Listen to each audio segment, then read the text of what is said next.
इसी तरह पीटीआई को डिस्कनेक्ट करना होगा, वरना 3 और 13 में कोई नहीं रहेगा। और अब कोई पॉलिटिशियन या कोई और दीगर, मैं आप या कोई सादिक और अमीन, कोई भी अब पाकिस्तान की रियासत और उसका खिलवाड़ करेगा पाकिस्तान के साथ, उसको नीस तो नाबूद कर दिया जाएगा। और गंडापुर अपनी लटों को संभाले, उसमें तेल लगाए, और अब उसने अगर चढ़ाई और बदमाशी की बातें की तो ये फाइनल कॉल होगी। अच्छा, आप इसको फाइनल कॉल कह रहे हैं। एक फाइनल कॉल मुझे by the way Pakistan Tehreek Insaf की भी याद आ गई, लेकिन since you have mentioned a lot Faisal Vawda sahab, तो पीटीआई की कोख से हम कोई और पीटीआई जन्म लेती हुई देख रहे हैं इन फ्यूचर? अक्लमंदी होगी, जन्म ले ले, वरना जन्म से पहले ही नमाज जनाजा पढ़ना पड़ जाएगा सियासी तौर। और किसकी सरपरस्ती में जन्म लेगी?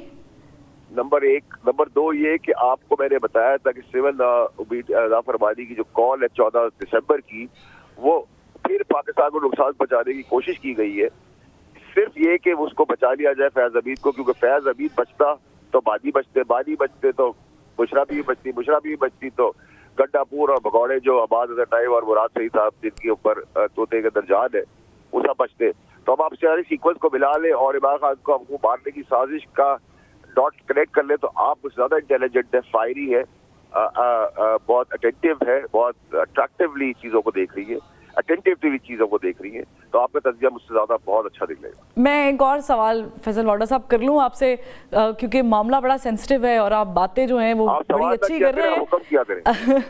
मैं फैसल वाडा साहब, मुझे बताएं कि मिलिट्री कोर्ट में इमरान खान साहब के ट्रायल की तो आप पेशगोई पहले से ही कर चुके हैं। आपने एक तलाक का जिक्र किया था कि एक तलाक सिस्टम को देनी है नून लीग को और एक तलाक इमरान खान को। इमरान खान को किसने तलाक देनी है? मैं क्लैरिफिकेशन चाहती हूँ, क्योंकि मैं उस बात के साथ मेरा जहन फंस चुका है कि इमरान खान को किसी ने तलाक देनी है, इमरान खान ने किसी को तलाक देनी है। इमरान खान ने बीबी बुशरा को तलाक देनी है, ये मैंने मशवरा दिया था जब मुझसे मशवरा मांगा गया, और सिस्टम का मशवरा मैंने दिया, एक तलाक नून लीग को नहीं चाहिए। तो ये मेरा उस टाइम का मशवरा था, लेकिन इसकी कॉरेटेशन के अंदर हुकूमत के ऊपर कोई साजिश अभी किसी किस्म की नहीं है, कोई हुकूमत को गिराने का या जाने का कोई बंदोबस्त नहीं है। लेकिन कतई नजर मेरी इस बात के, जहाँ मैं करेक्टली और क्लियरली बता रहा हूँ आपको, मुद्दत मुलाजमत भी पाकिस्तान के अंदर कोई डिफाइंड और परमानेंट नहीं होती पाकिस्तान के अंदर, ये भी आप याद रखिएगा।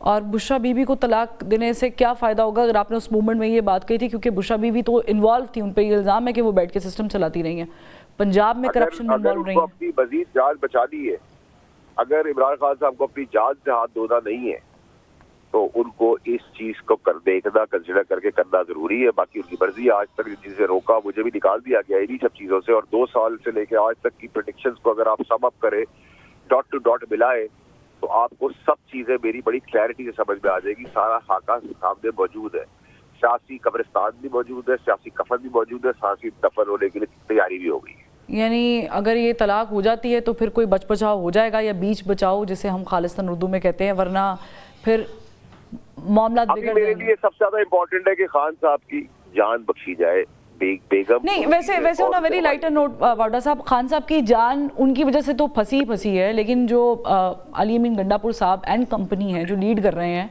उन्होंने इसमें क्या बेहतरी लाई है? तो मैं तो आपको कह रहा था, कॉम्प्रोमाइज लोग हैं, हर जगह आके भाग जाते हैं, मरवा देते हैं। टी चौक की कहानी भी आप लोगों ने और सीसीटीवी फुटेज में आप लोगों के तवज्जो से एक्सपोज होगी, बेगम साहिबा की भी, गंडापुर की भी, और गंडापुर जो बदमाशी की सेट्स कर रहा था, अब आप उससे कहें कि प्रोटेस्ट की तैयारी करें ताकि हमारे एंड से भी फाइनल कॉल आ जाए। लेकिन वो तो मुझे अब की बार बड़े सीरियस दिखाई देते हैं। वो तो कमेटी बना चुके हैं, वो कहते हैं इंसान हो, फरिश्ता हो, सबसे बात करने को तैयार हैं, पहले बात नहीं करना चाहते थे। देखिए, वो तो एस्टेब्लिशमेंट से बात करना चाहते थे, फिर हुकूमत से बात करने पे आ गया, तो ये अच्छा इकदाम है, और मेरे ख्याल से बात करना ही तरीक़ाकार होगा, तसलसल होगा। सजाएं तो होंगी गुनाहों की, जो कर दिए हैं, करवा दिए गए, हो गए हैं, जिसने साइन किया, जिसने बंदूक चलाई, वो तो तख्तावार पे खड़ा होगा। लेकिन गंडापुर से भी कोई मुज़ाकराती हो सकता है, पार्टी के मुखलिस चेहरे, जो पार्टी के चेहरे नहीं थे लेकिन इमरान खान की जान का सौदा नहीं करेंगे, जैसे कि बरवत है, जैसे कि गौर साहब है, जैसे कि सलमान कौर राजा साहब है, अली जफर साहब है, अली मोहम्मद खाद है, बहुत सारे अच्छे चेहरे हैं इस पार्टी के अंदर, और सबको निकालना पड़ेगा। शिबली फराज अच्छा चेहरा है, इन सबको डिस्ट्रैक्ट करना है। मैं तो बेशर्मों बेगैरतों में से नहीं हूँ जो इमरान खान साहब को फंसा के उनके खिलाफ बयान। लेकिन फैसल वाडा साहब, नून लीग के पास गवर्नमेंट है, गवर्नमेंट क्यों करेगी? अभी वो बहुत विनिंग पोजीशन पे है, उनके लिए विन विन सिचुएशन है, وہ کیوں اس مذاکراتی خالص چہرے بھی آ جائیں تو وہ کیوں مذاکرات کریں گے؟ ان کے پاس تو سب کچھ ہے. پھر پوری قوم کو نظر آ رہا ہے کہ KPK کی گورنمنٹ ان کے حواریوں نے اور چیف منسٹر نے عمران خان کو مزید دلدل میں دھکیلا ہے, تباہ برباد کیا ہے. بیگم صاحبہ نے تباہ برباد کیا, ان کے لیے کوئی وفا کی ہے, کوئی اچھی چیز کی ہے. میں نے آپ سے کہا تھا ساری چیزوں کا ملبہ اور سفرنگ اور پریشانی اور تکالیف عمران خان صاحب کے لیے ہے, انہی کو ہو رہی ہیں, باقی کسی کو نہیں ہو رہی. اب پروپیگنڈا کیمپین کرتے جائے, اس کے ٹویٹر اکاؤنٹ سے آگ لگاتے جائے عمران خان کی پارٹی کے لوگ, عمران خان کو اوورسیز تباہ و برباد کرتے رہے. 15 تاریخ کے بعد میں ملک سے باہر جا رہا ہوں, 5 ملکوں سے ملوں گا, اور اس کے بعد دیکھیں گے کہ بین الاقوامی طور پہ بھی جو لابیز کے ذریعے PTI کر رہی تھی وہ بھی انشاءاللہ ریورس کی طرف جائے گی, اور آپ کو انٹرنیشنل طور پہ بھی اچھے بیانات, مثبت بیانات پاکستان کی حقیقت کے مبنی ملیں گے. وہ کام بھی میں آپ کو کر کے دکھاؤں گا انشاءاللہ. انشاءاللہ, اللہ کرے. لاسٹ سوال فیصل واڈا صاحب میں آپ سے کرنا چاہ رہی ہوں, فیض حمید نے عمران خان کو استعمال کیا یا عمران خان صاحب نے فیض حمید کو استعمال کیا؟ میں ریگارڈنگ 9 مئی کے حوالے سے پوچھ رہی ہوں کیونکہ آپ نے یہ تو بڑا انڈرسٹوڈ ہے کہ فیض حمید کو استعمال کیا ہے, اس کو بھرپور استعمال کیا ہے, اس کی طاقت کو استعمال کیا ہے, اس کے وسائل کو استعمال کیا ہے, اور باری PTI چاہتے بھی یہی تھے کہ وہ چیز بچ جائے تاکہ مزید استعمال کرے.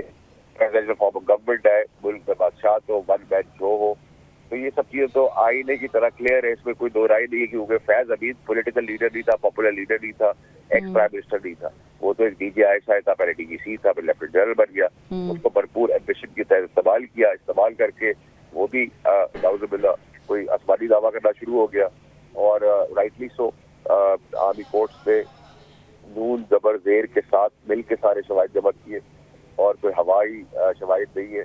اور ہم نہیں چاہتے کہ 45 سال کے بعد جیسے ہماری کورٹس نے کہا کہ بھٹو صاحب کو پھانسی ہو گئی, غلط ہوئی. اب امید کرتے ہیں کہ وہ چیز ریپیٹ نہ ہو جو چیف سے آرمی چیف نے بیڑا اٹھایا ہے احتساب اور انصاف کا, اس کو منطقی انجام تک پہنچے, اور منطقی انجام غداروں کے ساتھ بہت عبرتناک ہوگا. یہ بھی آپ لکھ لیں. جاتے جاتے یہ بھی بتا دیں کہ مولانا فضل الرحمان صاحب کا جو بل اٹک گیا ہے اس کا کیا بنے گا؟ دیکھیں, مولانا فضل الرحمان صاحب جو ہے ان کے لیے رستہ نکالنا ہوگا, نکالیں گے, نکالنا پڑے گا, کیونکہ فضل الرحمان صاحب ایک غیرت سیاستدان ہے, اور ان کو پروپیگنڈا کے تحت ان کی مذہبی تعلیم کے ساتھ ان کو ایکسٹریمسٹ شو کرنے کی کوشش کی ہے, جس کی میں مذمت کرتا ہوں. انہوں نے کہا دینی تعلیم کے ساتھ دنیاوی تعلیم بھی ہو, جو ایک اچھا مذہبی طور طریقہ بھی ہے, ناٹ ایکسٹریمزم. اور گورنمنٹ نے ان سے وعدہ کیا ہے شمول میرے, اور اس میں کوئی اگر چیز میں آگے پیچھے کوئی چیز ہے تو ان کے پاس جائے, ان کو منائے, ان کو سمجھائے, اور راستہ نکلے گا, نکلنا پڑے گا, نکالنا پڑے گا. اس سے کوئی دو رائے نہیں ہونی چاہیے. زبر زیر اوپر نیچے کر کے مائنس پلس کر کے رستے کو ہموار کرے, متحمل نہیں ہو سکتا. نہ ان کی ناراضگی سے ان کا جو مینڈیٹ KPK میں چرایا گیا اس کو بھی ٹچ کرنے کی ضرورت ہے. اور مولانا صاحب کو وقتی طور پہ جیسے لوگ یوز کرتے ہیں 3 بجے 6 بجے اور رات جا کے ماتھے ٹیکتے ہیں, لیکن وہ تو ترمیم کو چمٹے سے پکڑنے کے لیے بھی تیار نہیں ہے فیصل واڈا صاحب. وہ تو طریقہ کار ہو جاتی ہے, عزت دیں گے, احترام دیں گے, اپنی کرسیوں سے باہر نکلیں گے, اپنی انا پرستی سے باہر نکلیں گے تو رستے نکل آئیں گے. ورنہ گورنمنٹ کے لیے پھر شکایت کا موقع گورنمنٹ ان کو نہ دے.